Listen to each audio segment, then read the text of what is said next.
Министерството за здравство го активира акцијскиот план за превенирање на последиците од топлотни бранови врз здравјето на населението, поради што презема мерки и издаде апел за граѓаните. Согласно добиените информации од метеоалармот на Управата за хидрометеоролошки работи, во следните денови, односно до недела 24 јули, територијата на целата држава ќе биде зафатена со високи температури од портокалова фаза. Во овој период ќе важат препораките за намалување на ризиците од високи температури.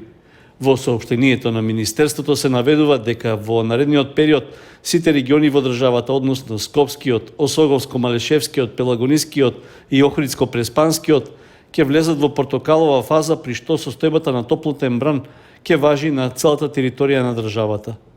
Заради заштита на здравјето на населението, Министерството препорачува ослободување од работните обврски на најранливите групи население, како што се бремените жени и хронично болни лица. Во установите за згрижување на децата, односно во градинките, да не се практикува физичка активност и да не се изнесуваат децата на отворено во периодот од 11 до 17 часот. Единиците на локална самоуправа, Црвениот крст и центрите за социјални работи во регионите зафатени со топлотниот бран треба да имаат поактивен пристап и да пружаат помош на осамени, стари и изнемоштени лица, како и на бездомниците. Со оглед на фактот дека одредени ризични производни и технолошки процеси може да представуваат дополнителен ризик по здравјето на изложените работници, се потсетуваат работодавците на обврската за почитување на законските прописи од оваа област. Од Министерството за здравство потсетуваат дека населението во целиот летен период треба да ги почитува општите мерки за заштита на здравјето што важат за екстремно топли денови, како што е останување во затворени простории, користење светла и лесна облека со заштитни очила и внесување помало количество храна, претежно овошје и зеленчук. Поради високите температури и зголемената можност за појава на труење со храна и цревни заразни заболувања, се препорачува задолжително миење на земјоделско-градинарските производи и добра термичка подготовка на храната.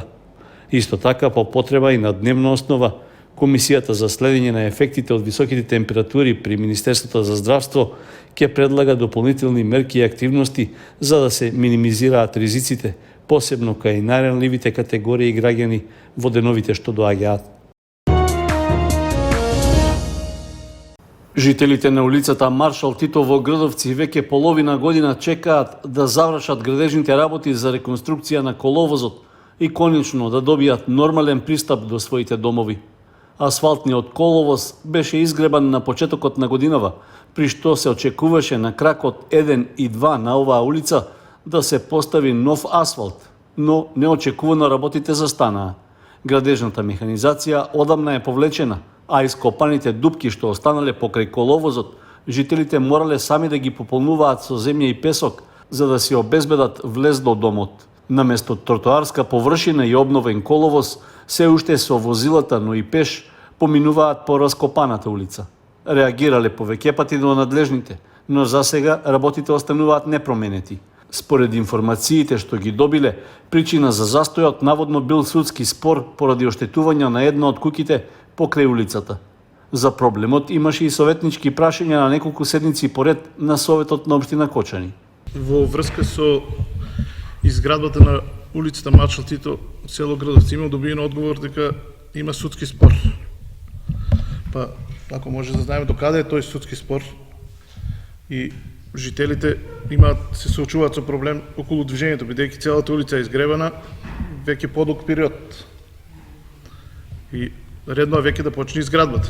И улицата имам одговорено дека процедурата е во тек, судскиот спор. Процедурата е во тек, неколку пати се одговара истото. Народот реагира. Селаните револтирани се од тај аспект и ископа се, изгреба се, не може да одат по неја веќе. Прашањата на советникот Малинов останаа без одговори, иако тој ги поставува веќе по 5 или 6 пат. Реконструкцијата на околу 300 метри од улицата Маршал Тито во Грдовци е целосно запрена, а реализираните градежни активности досега веќе не можат ни да се распознаат поради влијанието на временските прилики и обраснатата трева. Жителите бараат изведувачот Стоименов од Кочани да ги продолжи работите, а судската постапка за која биле информирани дека се води да тече одделно од реконструкцијата. Загрижени се дека во меѓувреме градежните материјали се поскапени во однос на договорените 4 милиони денари, поради што општина Кочани ќе нема доволно средства да се заврши планираната реконструкција.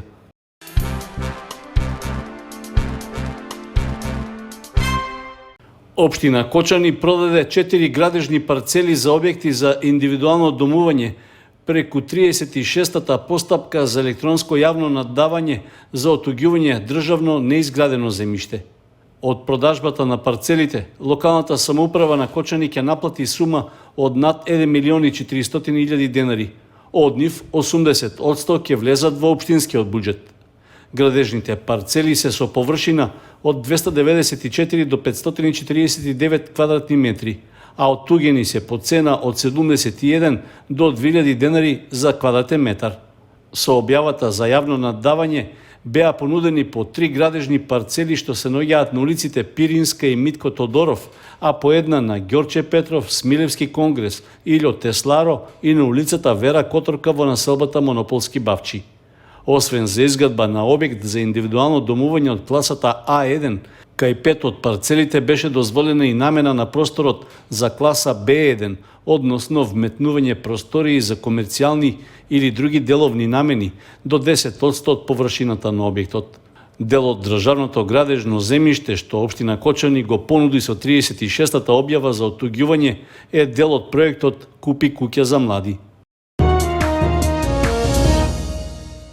Општините Виница, Штип и Пехчево први ќе почнат со чистење на натрупаниот отпад на комуналните депонии, бидејќи таму најбрзо се комплетира изготвувањето на планско-урбанистичката документација.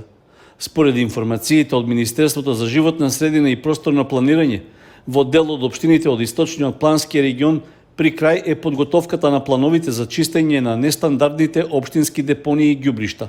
Останатите, меѓу кои и Кочани, и понатаму продолжуваат да работат на изработка на документацијата, што е предуслов за да се почне со процесот. Паралелно со општините од источниот, во проектот за чистење на нестандардните депонии требаше да бидат вклучени и општините од североисточниот регион, но таму целата постапка значително доцни. За затворање на постојните нестандардни депонии и ѓубришта во двата плански региони беа избрани германска и турска компанија. Тие требаше да работат одделно на активности за рекултивација на мапираните локации во двата региона. Чистењето и рекултивацијата на загадените локации во двата региона се одвива преку обезбедените средства од околу 10 милиони евра и со нив треба да се затворат нестандардните депонии во 18 општини од регионите и да се исчисти отпадот расфрлан на 30 на ѓубришта. Во понатамошната фаза од реализацијата на проектот, во сите локални самоуправи од двата плански региона треба да се отстранат постојните диви депонии. Според податоците од надлежните, во источниот регион се регистрирани вкупно 12 нестандардни општински депонии, како и 72 диви ѓубришта. Како наредни активности, јавните комунални претпријатија во секоја општина ќе бидат обврзани да водат грижа за рекултивираните локации, при што еднаш годишно ќе мора да вршат и мониторинг на квалитетот на подземните води и визуелна проверка на теренот.